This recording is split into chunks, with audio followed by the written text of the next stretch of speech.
The symbol of yin and yang is a central piece of the Chinese philosophy, displaying the powers of the universe, the light and the dark ever present, chasing each other to the end of eternity. In film, this is often the basic premise of conflict, driving the story forward with the heroes on one side and the villains on the other. Yet sometimes these primeval powers clash into one, creating unique characters that through their own stories demonstrates this complex internal battle. For instance, Gollum in Lord of the Rings.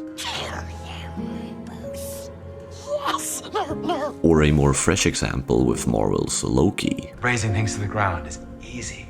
Trying to fix what's broken is hard. But the most iconic character of them all, perhaps most well known in movie history, is Anakin Skywalker, the Chosen One, or as many would know him as, Darth Vader. The Force is unusually strong with him.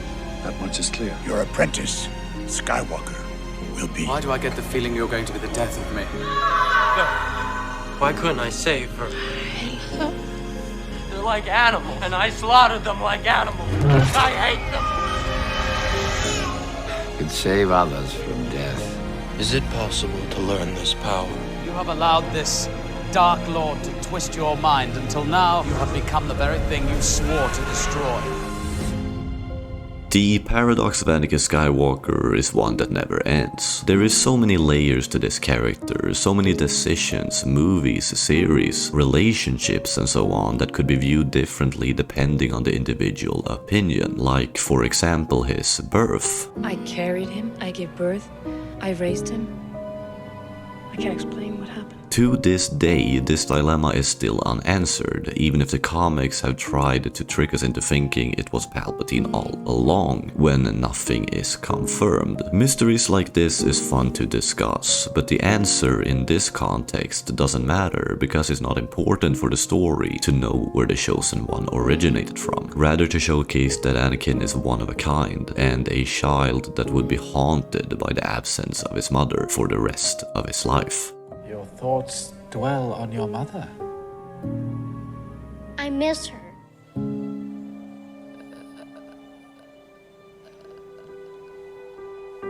The prequel's portrayal of how this lost boy slowly turns into a murderous monster is undeniably flawed, and feels rushed because it was an impossible task to begin with. I think George laid a great foundation, with a lot of psychological motivations as arguments for his shift of beliefs. Qui-Gon's death, and therefore absence of a necessary mentor figure, his slavery background, and how the Jedi Order from Anakin's perspective makes him feel trapped and unappreciated, just as he did when he was a little boy. His extensive love for Padme that becomes extremely toxic as a result of his mother's death, as well as how Palpatine then witnesses all this and exploits it for his own benefit, is all phenomenal groundwork. But the 3 movies wasn't enough to explore this subtle shift, to showcase over time how Anakin slowly changes from an innocent good person to a frustrated, manipulated, and heartbroken Jedi Knight. But that's when the series Clone Wars joins the picture.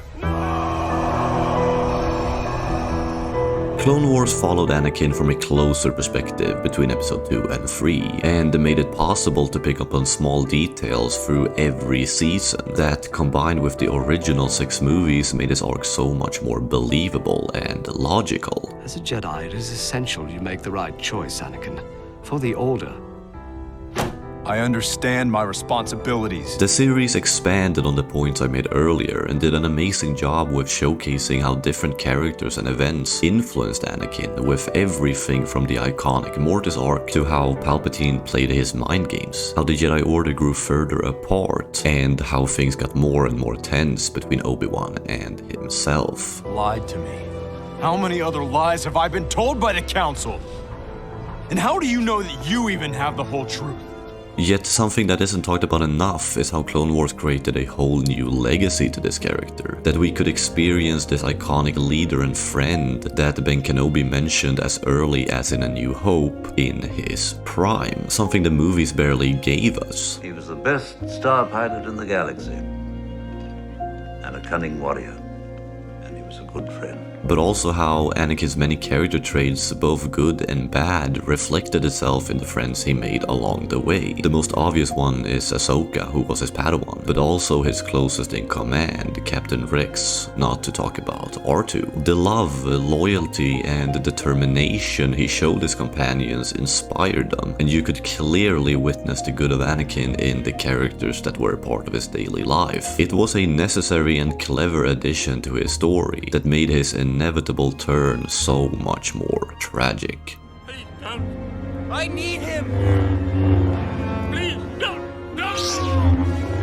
Revenge of the Sith has pretty much always been my favorite of the ones George made. It's stunning from a visual perspective, with so many awesome moments, while it also somehow manages to tie the story of the prequels together with the original 3 movies. I'm not saying that it's flawless, because it's absolutely not, but that George Lucas even succeeded with making this grandiose finale with so many storylines and characters, and make it to make any kind of sense, is an achievement in itself. That's somewhat my opinion on Anakin's arc in this film as well. At first, the fall to the dark side does seem a bit out of nowhere, yet the reasons for him joining the Emperor's side is valid in that he had nowhere else to go. He is basically screwed the second he cuts off Mace Windu's hand, because Anakin no longer thinks he can turn to the Jedi for help. What have I done? Or do something against Palpatine as a result of him having the power to save his wife. He is trapped in the circle of selfishness, insecurities, and past trauma created from his very own thoughts and actions, with many outside influences pushing him further away from reality. And as a result of that, he lets go of his morals and ideas for fear and ambition.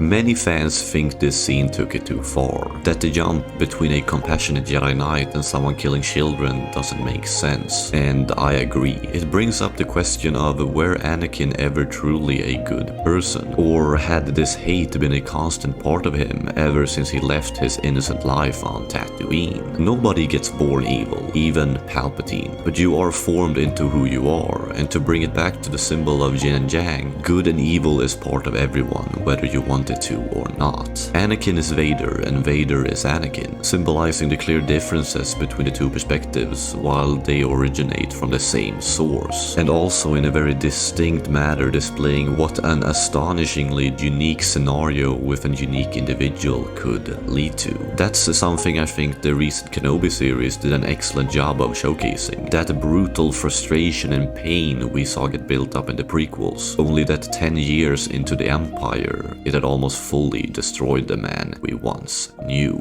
You didn't kill Anakin Skywalker. I did.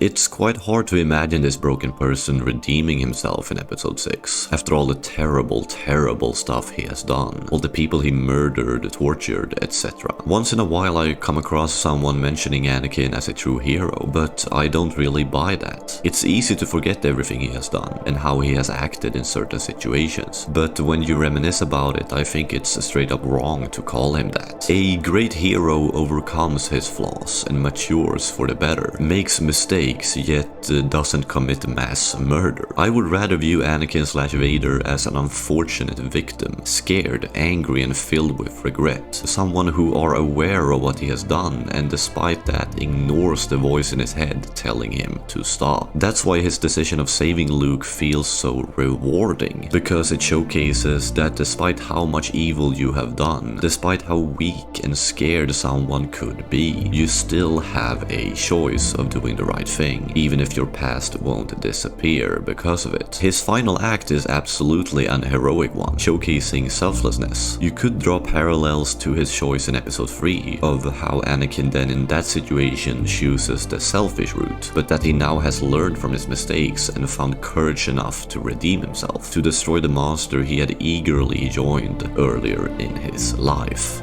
I am a Jedi, like my father before me. You were right.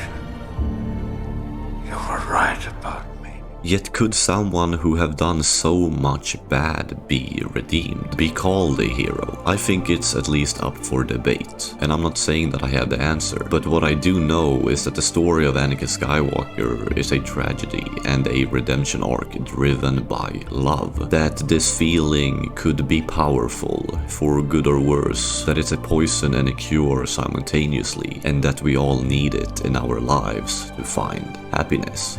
If you want to continue the Star Wars train, why don't you click on this video that's about Kanan Jarrus. Thank you so much for stopping by, and I hope you will have a great day.